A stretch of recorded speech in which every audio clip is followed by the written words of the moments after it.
All right, so just gonna give you some more updates as to what is happening right now in Israel and also in Syria. Israel is panicking right now, and Netanyahu he went underground. I'll talk more about this in details in a second. And there are a lot of other things happening also in Syria. They have this huge explosion in Syria that shook the earth, and people literally saying that. Explosion was like an earthquake. We'll talk about that in a second more and try to connect the dot with the statement from Jawlani, what he said recently. But first thing I would just want to make a mention of, and that is most of my viewers are not subscribed to my channel. If you're one of them, consider subscribing. Take a look at this particular report. So the Syrian Observatory for Human Rights said that Israel defense forces launched massive attacks early Monday on the coastal Tartus region in the largest attack witnessed since the beginning of the civil war 12 years ago. Now, this happened only a few hours ago, this explosion in Syria. The region was Tartus region. Why this is important for our discussion is because the last video I have made mention to you guys that Jawlani, he said, Israel, they have crossed a red line. And there is absolutely no excuse for Israel to strike again Syria. After he made that statement, obviously then he cozied up to other parties, including even Iran. He said, we love Iranian people, but we don't want intervention of Iranian government. Handy dandy, no problem. The bottom line is he doesn't have any problem with Iran. He doesn't have any problem, looks like to me, with Hezbollah as long as they do not operate inside Syria, try to undermine his government. They're okay with that. It's not a big deal. Yeah, it is a big deal, but not a big deal, as opposed to how he treats Israel, which he sees as a threat. So he made those comments. He warned Israel, you have no excuse to attack us again.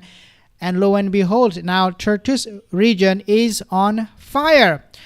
Despite Syrian rebel leaders speaking against the strikes, the IDF said it will not allow these weapons, which include chemical and biological weapons, from reaching the hands of the jihadists. This is a pretext that they wanted to use to enter into Syria, just like they have used the attack coming from Khamas, and they always say, oh, these people are coming after us, their Iranians are coming after us. So what we see is that they preempt everybody with this kind of propaganda that they are defending themselves. So this time they're bombing the hell out of Syria. I mean, I'm sorry to use that word, but the main goal or the ultimate purpose for this Zionist regime is really to create another Gaza in Syria. Now, having said that, I just want to play the video of this individual, Donald Trump, what he says about Hamas yesterday. Let's take a listen. Well, I'm not going to comment on the Putin question, but I will comment on Bibi. We had a very good talk. We discussed what is going to happen, and I'll be very available on January 20th, and we'll see. As you know, I gave warning that if these hostages aren't back home by that date, all hell's going to break out, and very strong. But we generally just discussed. I asked him, where are things? Mike Waltz they're doing a great job, by the way. Everybody is very happy. I think he's doing a fantastic job. But he was very much involved in the call. But it was a recap call more than anything else. Yeah, it was a recap call, and I made mention of that, guys. Since Israel went inside Syria, we have seen Quneitra area where Israeli soldiers, troops, or terrorists, they took position. They observed the whole area. They surveyed it. Then they went back to Netanyahu. They reported to him what it looks like in Syria at the moment. After that, he called Donald Trump. So when Donald Trump said that it was a recap call, what he really meant, from understanding what went on the last few days, is that he meant that Netanyahu, he gave him all the details that he needs to know in order to give Netanyahu more weapons to commit more genocide. That would now also include in Syria and also Lebanon. They're committing genocide there too. But Donald Trump is not going to be less supportive than Joe Biden. Most likely he will support Netanyahu even more, but of course on his own terms and conditions. Unlike Joe Biden, who did not set any terms and conditions from him, Donald Trump will set terms and conditions from what he understands the situation is. Nevertheless, he is going to be supporting Netanyahu just as much, if not more, than Joe Biden and anybody else perhaps in the U.S. administration history when it comes to helping the Zionists, the Israeli lobbyists. But that is something we'll find out more in the coming weeks once he assumes responsibility on January 20th. I'm pretty sure that he's going to be doing some huge favor to Israel. Probably he's going to give Israel the seized buffer zone in Syria for good, annex it completely, and then he will be like, now there is no war. Of course, there is not going to be any war once you give it everything to Israel one-sidedly. Now, let's take a look at this particular ballistic missile report. We have seen what happened in Yemen. Houthis, they have launched in the past months 6 ballistic missiles and 5 drones.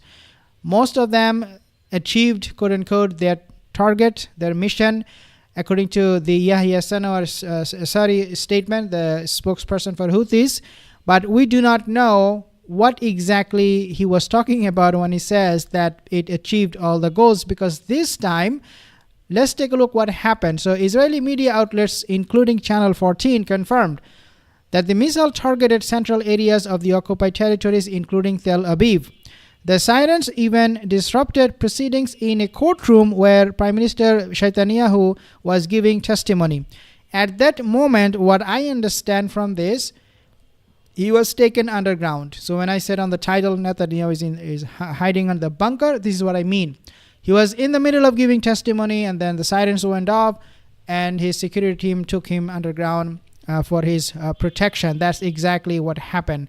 Now, energy protocols were activated after the ballistic missile attack on Tel Aviv by Houthis across the affected areas, leading to the temporary suspension of operations at Ben Gurion Airport, with takeoffs and landings halted as a precaution.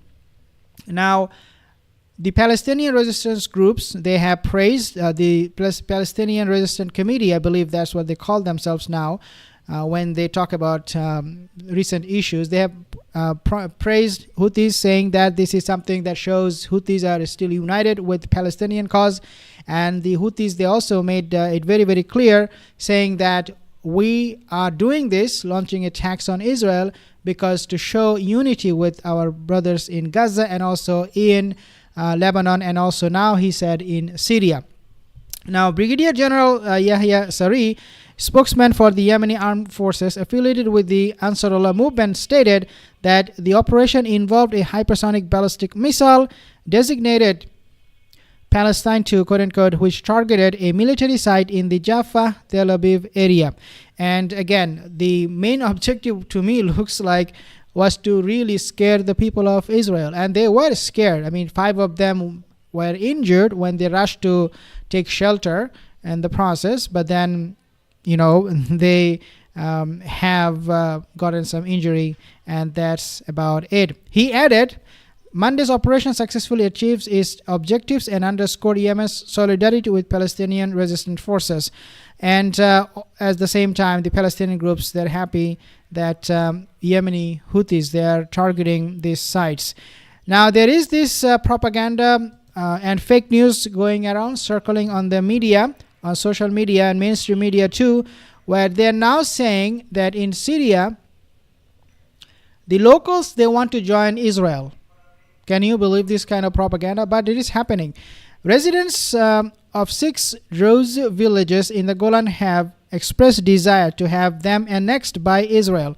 Unbelievable lies from the Zionist mouthpiece. Community leaders in the Syrian side of the Golan, including at least one mayor, openly met with IDF officers holding the area. An Israeli newspaper reported on Sunday that revelation coincided with reports of a desire by some Druze villagers in Syria to have their communities come under Israeli rule. Again, fake news, just like what they have propagated few days ago. I have reported on this one too, where the Zionist IDF or ITF, Israeli terrorist forces, they showed one Muslim guy, Arab Muslim, joined ITF. And they said ITF is a cause that makes sure that everybody is safe and there is peace regardless of your religion. So the Muslims are joining us. In other words, the rest of the world should join us too, because we are so peaceful, so peace-loving. So these are all fake news, all propaganda war that they're launching at the moment by ITF, because their image all over the world is so dented. Can you imagine? They cannot go to Australia. They are shutting down their embassy in Ireland. So they are facing PR disaster. Israel is facing PR disaster. So what they do? Well, they publish this kind of nonsense fake news articles where they say that now the Syrians want to be part of Israel. I mean, are you kidding me? Well, this is for you the Zionist lie that will perpetuate for, I don't know for how long, but this is exactly what is happening. Nevertheless, though, guys, this is where things get interesting. So right now they are warning the politicians in Israel. They're warning that we are at a brink of a civil war. Now this is coming from Benny Gantz and and his followers. Let's see here for a little bit.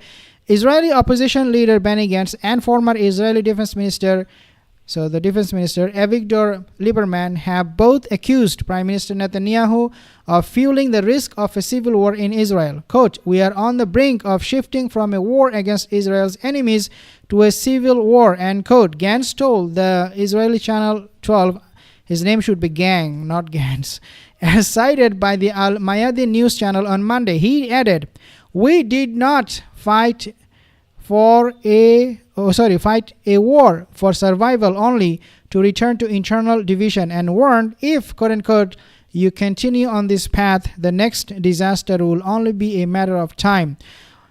Israel, they are seeing more and more protest, and I compared that with Iran when the Prime Minister Netanyahu of Israel was talking directly to the Iranian people, telling them, hey, shun your government, kick them out.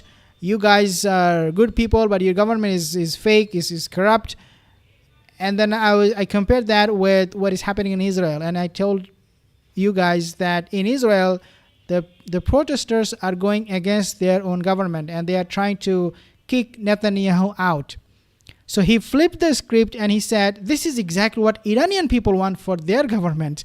When we have seen Iranian people coming out on the street, especially after the October 16th ballistic missile attack on Israel, October 1st, not 16, October 1st ballistic missile on Israel, people in Iran, they came out celebrating, they were very joyful, and they were cheering their government, and they praised their government for taking such action.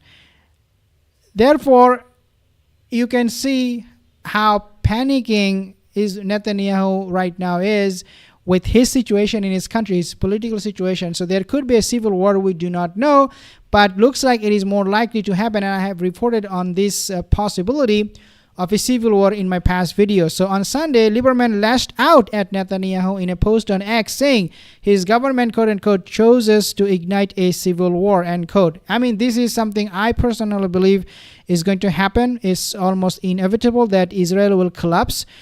Right now, they're being propped up heavily by the US dollar, American dollar. And that's really is the reason why they are still floating. Otherwise, they are already going down the barrel. Now, did Netanyahu and Justice Minister Levin decide to start a civil war? Okay. He asked, adding that it was impossible to fight simultaneously against Iran, the Supreme Court, and the Attorney General. So Netanyahu is facing multifold problem and challenges and threats. One is coming from obviously outside, the other one is coming from inside. His people is not going to let him go like that. We have also seen how he's now facing those charges, and during those courtroom trials, this is what was reported that I read to you in a few seconds ago. During that courtroom proceedings, the siren went off and he was under the bunker. So again, he is facing those charges. This thing is getting even more and more dangerous for him, and we do not know where he will end up. On the 347th day of Israeli genocide wars in Gaza, so let's focus on Gaza, what is happening there, shall we? The Al-Quds Brigades, the military wing of Islamic Jihad, targeted an Israeli Markava tank in the vicinity of Abu Hussein schools in the center of Jabalia refugee camp in the northern Gaza Strip. What is happening right now in Gaza is that they are inflicting a lot more casualties on Israeli soldiers, even though they are not being reported, simply because it is Israel and they have a big ego. But these attacks are coming from new groups we have never heard of their names before. It could be because they're now, these groups, they are now forming a new one, or it could be that these groups were working with Khamas before, now they're separating in some way, shape, or form. Not completely, but maybe they're just renaming or rebranding their name. I don't know. But looks like these names are popping up everywhere these days. Additionally, on Monday, the military media in the Al-Quds Brigades published scenes documenting the artillery entrenchment carried out against the command and control headquarters. So headquarters were destroyed of the Israeli occupation army in the center of Jabalia refugee camp. On Sunday, Al-Qassam Brigade's military wing of Khamas sniped an Israeli soldier in the eastern parts of Jabalia al-Balad. Jabalia is where the refugee camp is, and this is where they're bombing. They're killing all of those innocent civilians, committing genocide every day, and they have killed quite a few figures that became viral on social media, and I believe that happened in and around the Jabalia camp in southern Gaza. That's what I believe had happened. In turn, the forces of Omar al-Qasim, the military wing of the Democratic Front of the Liberation of Palestine, a socialist movement. So again, these are all new names that I am finding out. Targeted gatherings of Israeli forces stationed in the vicinity of Al-Janaina neighborhood. Again, they are targeting any time the Zionist forces will gather together. And this Janaina neighborhood is actually east of Rafah in the southern Gaza Strip with mortar shells. The Saika forces, the military wing of Fatah al-Intifada movement, targeted with 60mm mortar shells the Israeli occupation soldiers and vehicles in the vicinity of Al-Fawz Mosque in the Saftawi area north of Gaza Strip. Everywhere in Israel, these Zionist forces are coming under attack, even though there is non-stop in committing the genocide, and the United Nations is calling them out. Syria right now, they're also facing the same fate, just like Gaza, just like Palestine, where we are seeing that the Zionist forces are dropping huge bombs. The impact of those bombs is literally like an earthquake. And they talk about human rights, they talk about reconciliation, they talk about peace, they talk about how much the Syrians, they love Israel, that they want to be part of Israel. These are all nonsense, we know, and all BS. There is no doubt about that. I have some comments here, guys. Thank you so much for that. If you have any more, leave a comment in the comment section. See you in the next video. Have a wonderful day.